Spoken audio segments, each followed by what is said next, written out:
O ano era 2008. Era uma bela manhã. Um grande gênio com codinome de origem japonesa acordou, tomou um belo banho, escovou seus dentes, fez sua torrada ou miojo e preparou seu café e pegou seu jornal para ler como de rotina. Mas o que ele viu não era algo normal.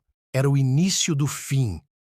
O jornal The Times, lançado em 3 de janeiro de 2009, Chancellor on brink of second bailout for banks, ou Chancellor, à beira de um segundo resgate para os bancos.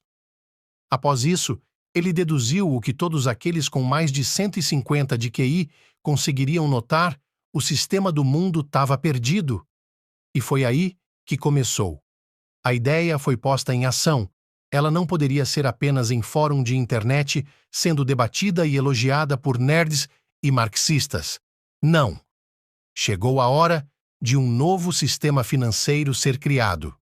O dinheiro imposto por um governo e lastreado na sua própria confiança estava prestes a ser desafiado.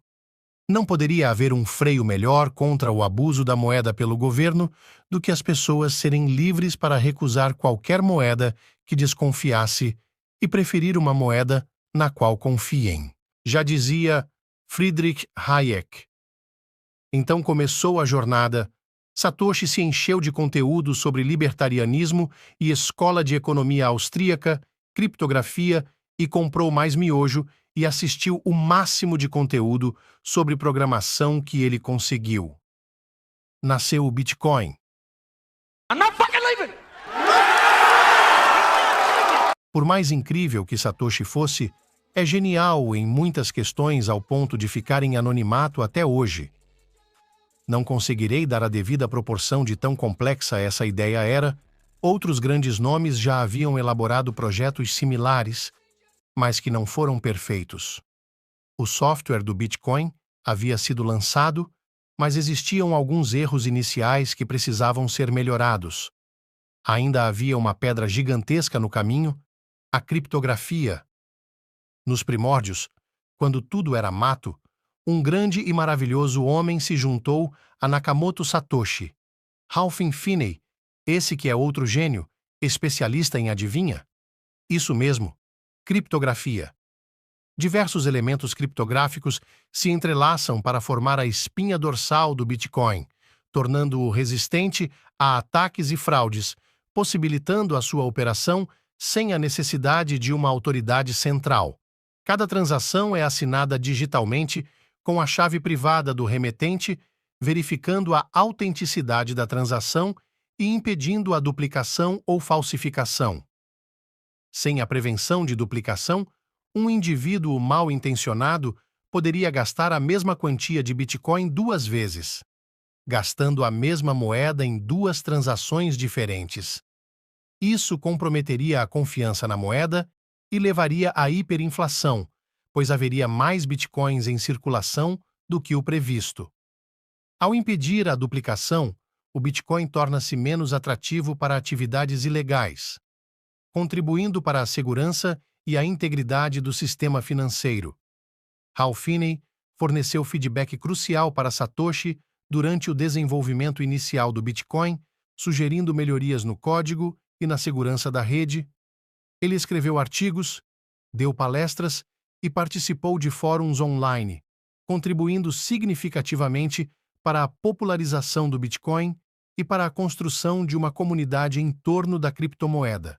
Sei que muitos de vocês, possivelmente, ainda não compraram Bitcoin. Por que seu cérebro continua te falando que não vale a pena? Você parece burro! Ei, mas é burro! Nunca vi uma pessoa burra desse jeito, cara! Nunca vi! Afinal, nem é uma coisa física. Não que nem o ouro que dá para tocar e sentir o peso. Mas me fala, você já tocou em ouro alguma vez na sua vida? Consegue diferenciar se o ouro é verdadeiro ou falso só pelo som? Seus ancestrais conseguiriam? Mas não, você pensa o real já tá bom.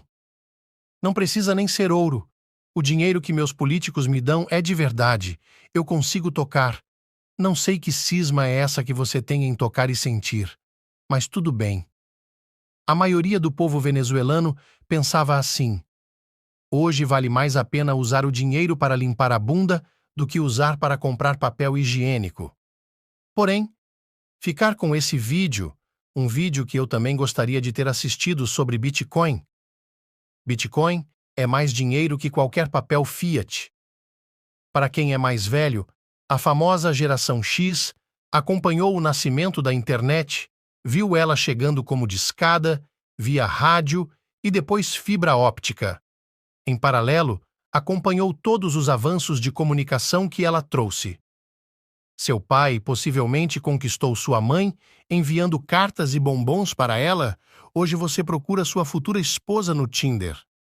O que antes levava dias ou meses para uma notícia ir de um lugar para o outro, hoje em instante, ao abrir o Twitter, está na sua mão. Literalmente, um mundo novo foi criado. As empresas mais valiosas do mundo, juntamente com seus donos, os homens mais ricos do mundo, têm toda a sua infraestrutura ligada à internet. Mas houve uma época que a internet ainda era ARPANET. Seus críticos acreditavam que não passava de uma diversão para geeks e não teria impacto nenhum na economia. A grande verdade é que muitos críticos da internet nos seus primórdios são os mesmos do Bitcoin. As críticas se assemelham a um nível assustador. O que a internet fez com a informação, o Bitcoin fará com o sistema financeiro. E não se esqueça disso: dinheiro é qualquer bem que seja aceito amplamente em troca de bens e serviços. Ele emerge espontaneamente em uma economia de mercado para facilitar trocas indiretas. Não foi gerada pela lei. Na sua origem, ela é uma instituição social, não estatal. Em outras palavras, o papel que o governo te dá é menos dinheiro que o Bitcoin em todos os aspectos.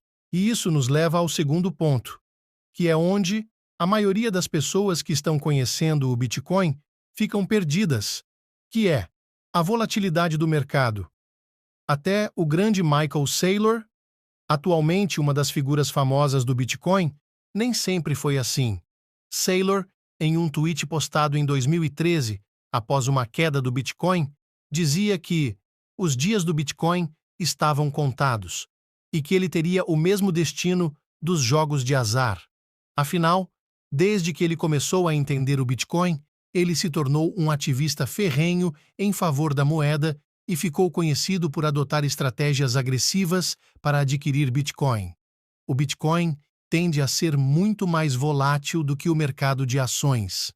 Como não há um banco central para regular o mercado, nem dispositivos como circuit breakers para interromper a negociação em caso de quedas acentuadas, não é possível travar o preço caso ele caia demais. Mas a volatilidade do Bitcoin é algo ruim? Não. Essa volatilidade é resultado da lei da oferta e demanda em seu estado mais puro. O Bitcoin pode ser negociado 24 horas por dia, 7 dias por semana, sem interrupções, entre pessoas ou em exchanges ao redor do mundo. As ações são negociadas em horários específicos nas bolsas de valores, que operam em horários de negociação predefinidos e fecham em feriados e fins de semana. Ainda hoje, muitas pessoas têm medo da volatilidade do Bitcoin e do fato de não existir uma entidade central, ou dono, por trás de sua criação. Entretanto, é importante também analisar os riscos de investir em ações. Ações podem ser subdivididas, a equipe gestora pode mudar, as regras da empresa podem ser alteradas, elas são afetadas por políticas públicas, elas são afetadas por eventos setoriais, as ações são centralizadas, nem todas as informações estão disponíveis ao público, as ações são totalmente mutáveis. Essas características estão associadas a entidades centralizadas e podem gerar muito riscos para os investidores que mantêm ações a longo prazo. Isso fica evidenciado em casos como o das lojas americanas, que esconderam um rombo de 40 bilhões de reais por ano e somente tornaram isso público quando o CEO resolveu botar a boca no trombone. Esse exemplo mostra como a centralização e a falta de transparência podem representar um risco para quem possui ações de empresas que, na vitrine, são lindas e cheias de auditorias, mas podem ser podres nos backstages, cheias de dívidas ocultas que só os insiders sabem. As transações realizadas usando o Bitcoin são registradas em um registro público, permanente e descentralizado chamado de blockchain. Isso garante a transparência e segurança do ecossistema. Afinal, cada transação é validada por uma rede de computadores espalhada por todo o mundo. Se você está procurando um investimento de curto prazo com baixo risco, o Bitcoin provavelmente não é para você. Se você está disposto a assumir o risco de alta volatilidade para o potencial de altos retornos a longo prazo, o Bitcoin é uma excelente reserva de valor. O Bitcoin completou 15 anos em 2024.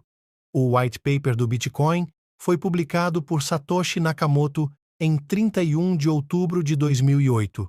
O primeiro bloco da rede Bitcoin, conhecido como bloco Gênesis, foi minerado em 3 de janeiro de 2009. Podemos considerar que o Bitcoin nasceu em 2009. A valorização do Bitcoin desde 2009 é simplesmente assombrosa, ultrapassando os 4 bilhões%. Isso significa que se você tivesse comprado apenas $1 em Bitcoin em 2009, hoje ele valeria mais de 42 milhões de dólares. O uso do ouro como moeda remonta a milhares de anos, com as primeiras evidências datando de cerca de 5.500 a.C., na Mesopotâmia. Historicamente, o ouro tem sido visto como uma proteção contra a inflação. Desde seu surgimento, o Bitcoin vem desempenhando o exato mesmo papel. O ouro tem uma quantidade finita na crosta terrestre. O Bitcoin tem um limite de 21 milhões de unidades. Ambos são bens duráveis que não se deterioram com o tempo. O Bitcoin pode ser transferido digitalmente. Ambos são ativos descentralizados. O Bitcoin possui todas as características de uma reserva de valor, como escassez, durabilidade, portabilidade e descentralização. A inflação corrói o poder de compra do dinheiro, o que torna o Bitcoin e o ouro mais atraente como reserva de valor. Em períodos de incerteza econômica, como crises ou recessões, o Bitcoin está cada vez mais sendo visto como um porto seguro. Bitcoin está em estágio semelhante ao da internet nos anos 1990. Naquela época, internet era sinônimo de e-mail. Hoje, a internet é a espinha dorsal da economia mundial.